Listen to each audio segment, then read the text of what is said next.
Here are the top 5 reasons why people make excuses to not do the things that they need to do or don't make a decision they know they need to make. Let's get it. Excuse or lack of... We're just going to jump straight in. Yeah. You're not even going to like warm it up a little bit. You're not even going to like... You know why? Sarit's tired of your excuses. She's sick of them. She's had it up to here. Excuses are not going to get you anywhere. And I find it very... What's the word? Like, I'm almost in shock about how people are just like unknowingly live their life just making excuses. This is, you know what? As you're saying this, it blows your mind how people go through life making excuses. Yeah. What would you call the excuse that they make that they believe to be the truth? An excuse, a complaint. No, what if they think it's true? It's real life to them. Right. What is it? Tony Robbins talks about it all the time. Limiting beliefs. It's a limiting belief.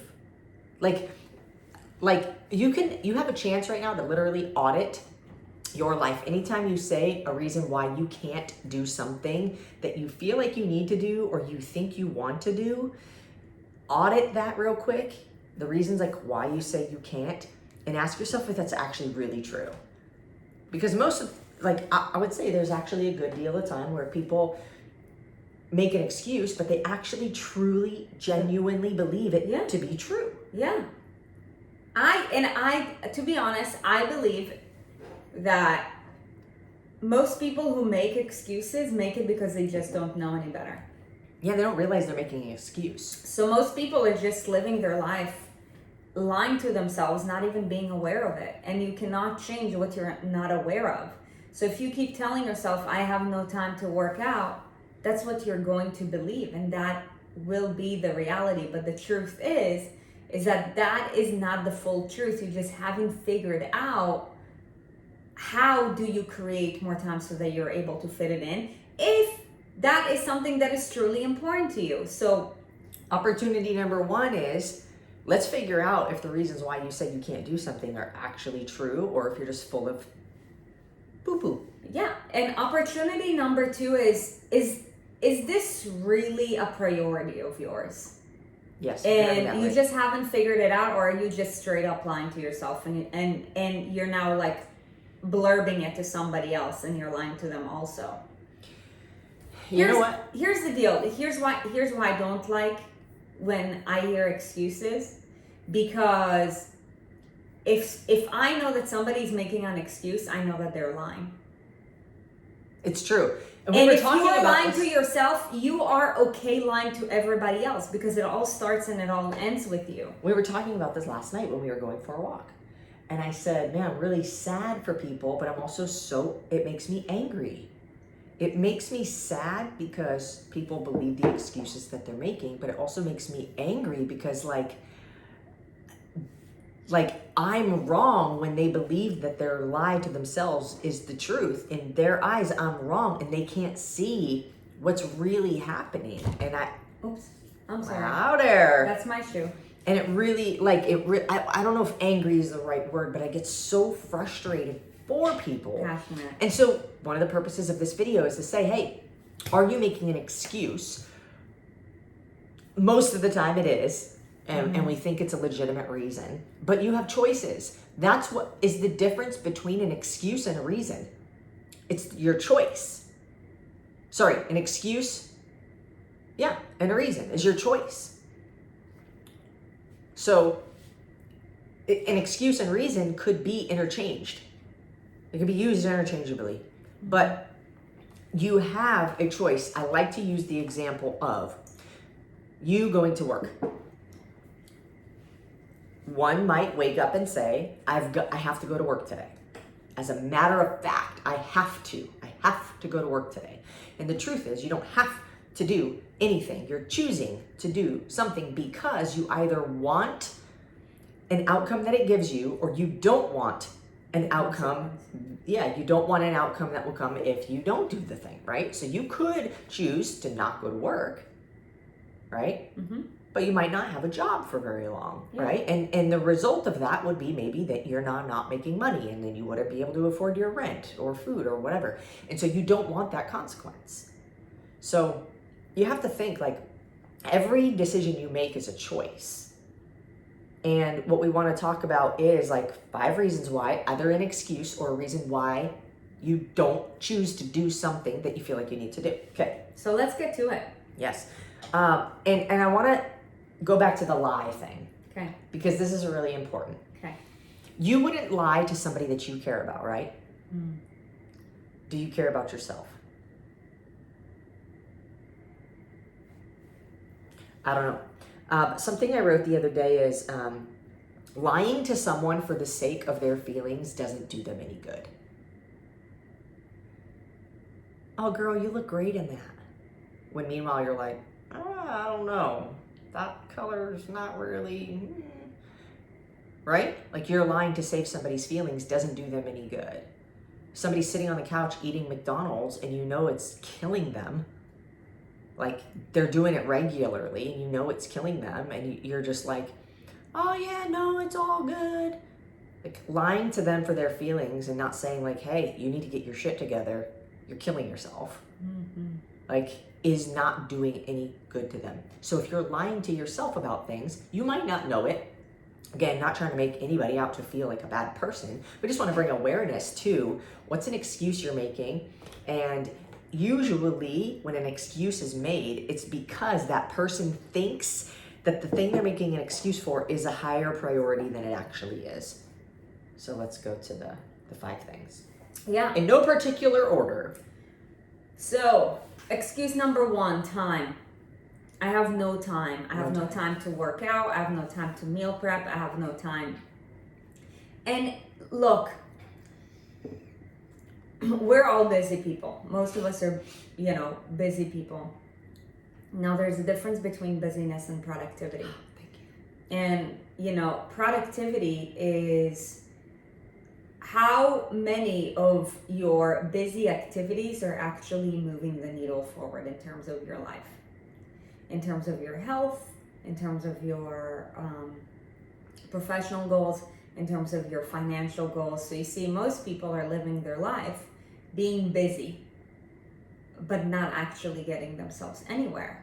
And we don't know what we don't know, and that's why we share that with you, because look, Erin and I have so many moving pieces going on, and I will be first to tell you that if I can figure out a way to take care of me, then you can too.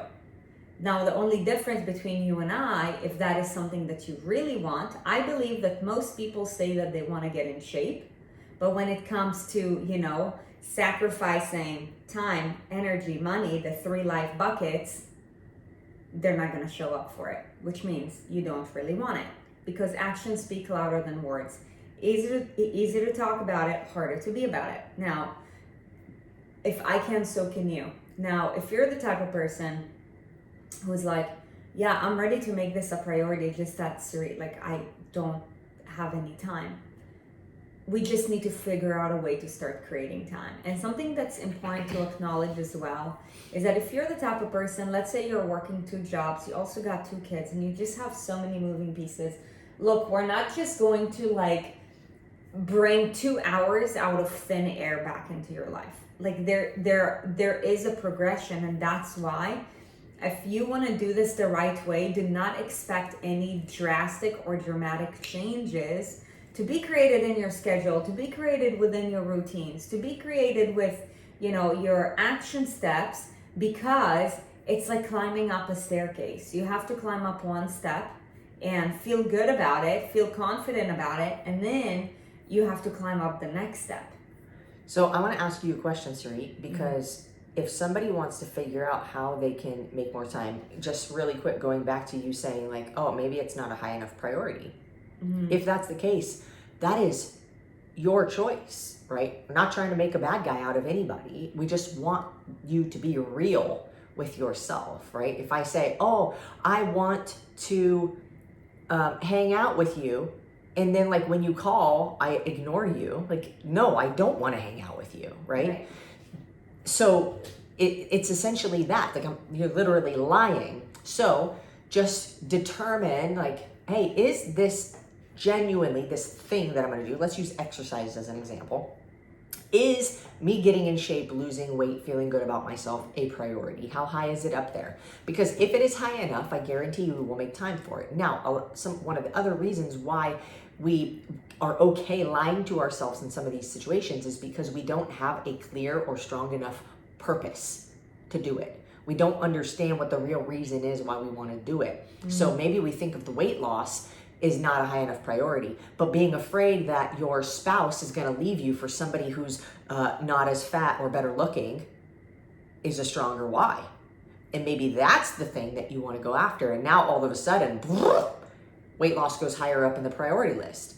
Fitness goes up higher in the priority list. So it's about how you look at things. So now, just, being truthful with yourself. If you really do say, you know what, this really is a high priority and I need to make it one, I need to make time, where would you instruct like one of your clients to start auditing their time to kind of figure out, hey, like what are some of the common things that you see people doing when they are auditing their time, like your clients, when you walk through them and you have them and you get them to make more time in their day to do, either their workout or their meal prep or like whatever it is. What are some of the very common things that you find those people are doing that is not productive or is unnecessary? Yeah. So the area of the day that we will first tackle is either going to be towards the end of the day or at the beginning of the day, because the reality is that those are the time frames that you have the most control over. You might think that you don't, but you do.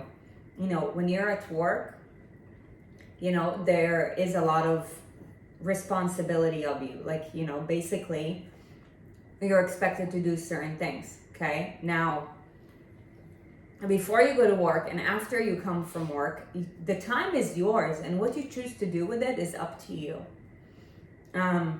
So the first thing that I will do is I will build awareness with regards to, okay, like how do you start off your day and how do you end up your day?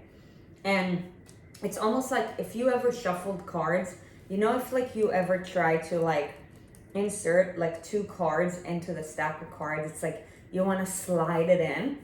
So first I want to slide it in, and it's kind of like this, like you're cutting up something. So it looks like this.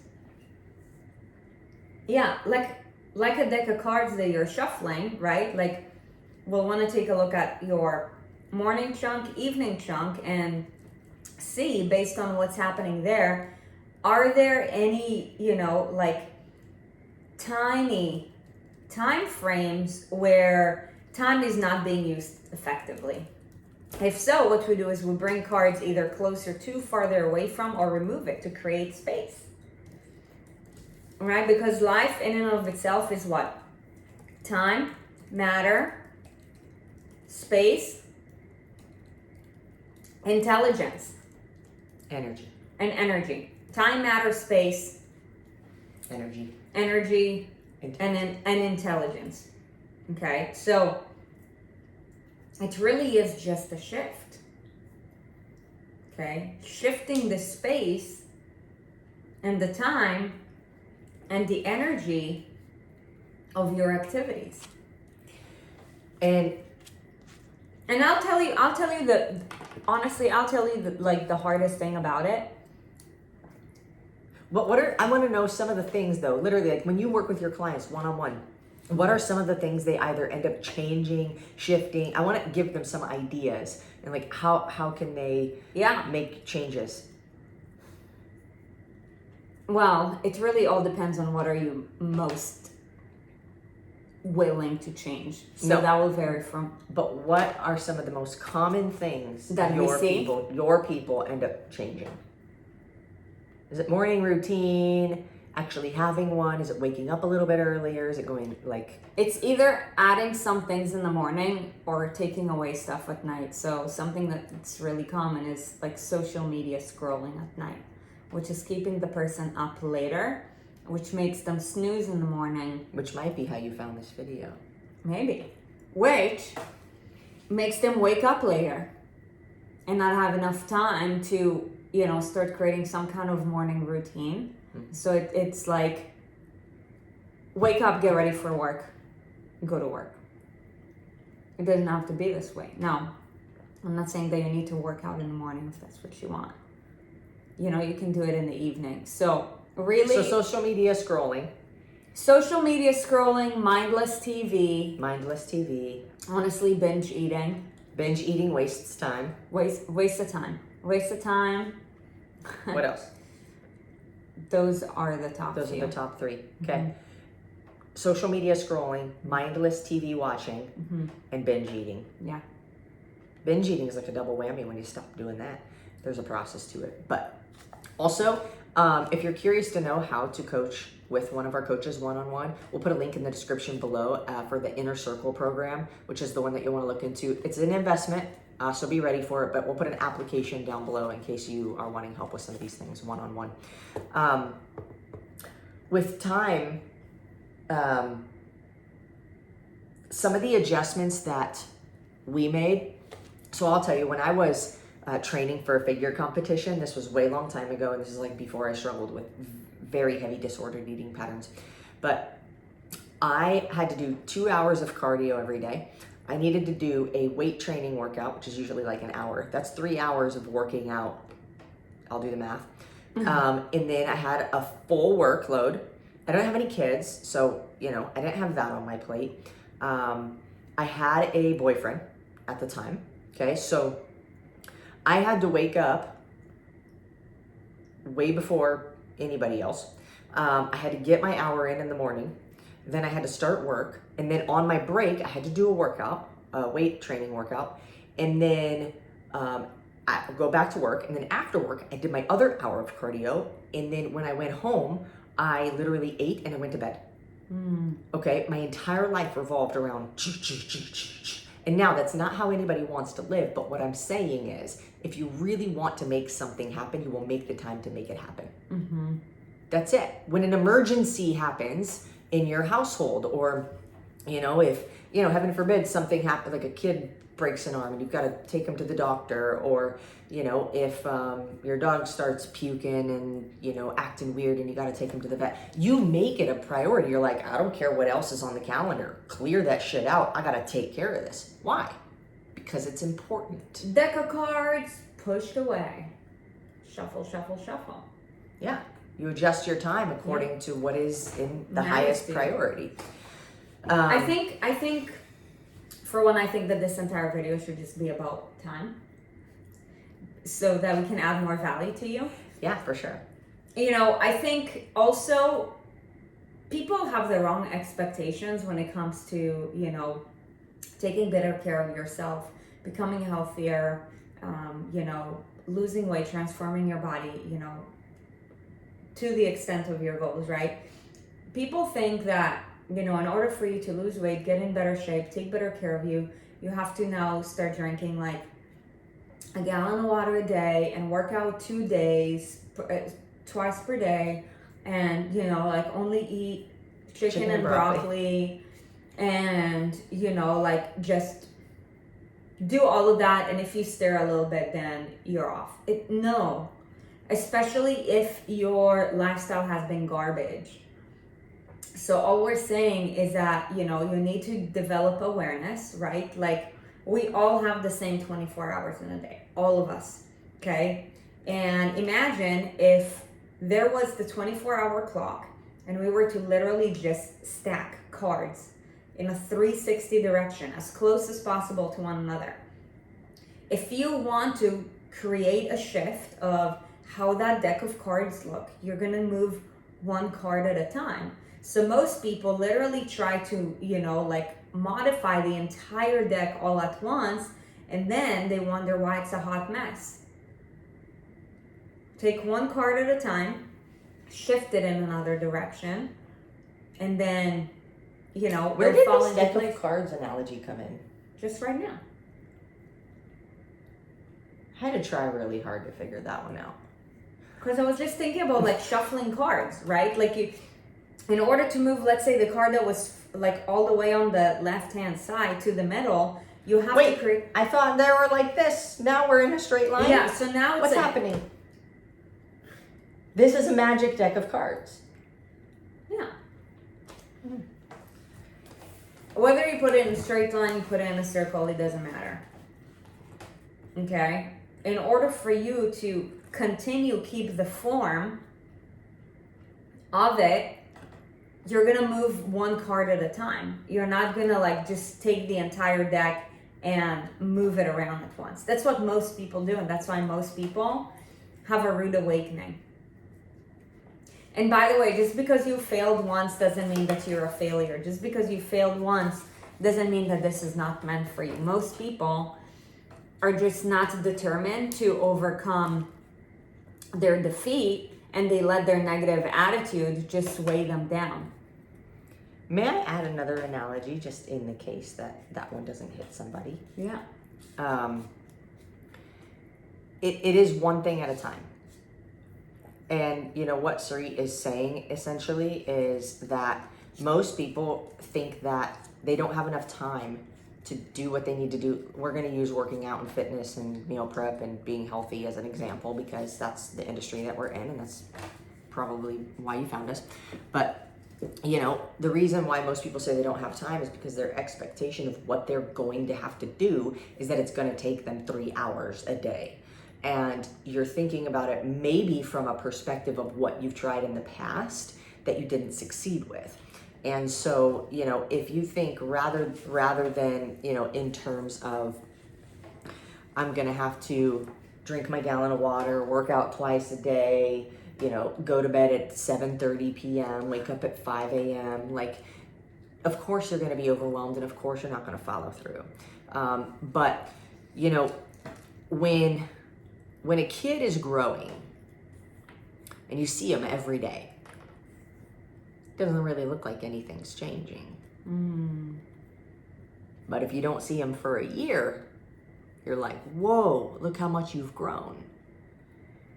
That's what it should feel like. So if right now, let's say you're mindlessly scrolling through Instagram from 11 p.m. to 12:30 a.m., maybe we just scroll from 10 to 11 p.m. and then go night-night, right? So it isn't about like, oh, completely drastically just changing something, because of course you're going to feel like you don't have time. If you keep your routine similar, but you make adjustments that go in the right direction, it doesn't feel like that much is really changing. But if you do that consistently and you keep going that direction, and then, you know, maybe you do that for a week and you're like, dude, I've been consistent at this. Okay, cool. Now maybe I'm going to scroll for a half an hour less. Now I'm going to scroll from 10 to 11 and I'm going to go to bed. And then maybe the next week it's like, okay, I'm going to scroll from 10 to 10:30. And then you go to, and this is just one example. You can do this with so many things. Fitness, right? Instead of being like, oh my God, I gotta get my clothes ready, and then I gotta go to the gym, and then I gotta do my thing at the gym, and then I gotta shower, and then I gotta change, I gotta go to work, and all this time. What if you just get up and go for a 20-minute walk right outside your house, and then get ready for work, right? So it doesn't have to be as extreme as what people think. So when you say you don't have time, it's either you don't know how to, like you haven't been told this before. You've thought just, oh, I've got to do this extreme whatever. And now you have a different perspective that maybe, hopefully, is more helpful. Or you just actually don't care, but you say you care because it makes you feel better to say that you care. But actions forever speak more truth than words. So that's part one of the 5 excuses from our experience that people make in order to not do something that they think they need to do. Yeah, so look, whether you want us to help you with that or whether you decide to do it on your own, just remember, one step at a time, and give yourself at least 7 days to condition yourself to be able to follow through with it. You can do anything for 1 day and want to progress yourself. Let's do something for 7 days. Let's give you enough time to give you an opportunity to fail. Failing is good because you pivot and you adjust and you learn. and for 7 days you had 7 opportunities to fail, and you're like, no, made it happen, no, made it happen, no, made it happen. Awesome. Then now you're ready to add one more thing to your stack of cards. So, yeah. Add one more card to the deck. And that is the video for the day. Hope you enjoyed this. If you did, hit the like button. If you're not yet subscribed, silly, we forgive you. But you can hit the subscribe button, especially if you liked this video, because then, you know, you're part of the crew. Also, if you were listening to this video and you thought about somebody, you know, share it with them. Share it with them, or just share it on your page. If you think that there are people in your life that need to hear this, but you don't want to like hurt somebody's feelings by sending it to one person to be like, you make an excuse that you don't have enough time, and I'm sending this video to you, and Erin and Sarit are going to yell at you instead of me yelling at you. Just post it on your page instead of posting it to one person. And I think that's it. Check the links in the description below for more help on different things that we do, and we'll see you on part 2 of 5 on the next one. Bye.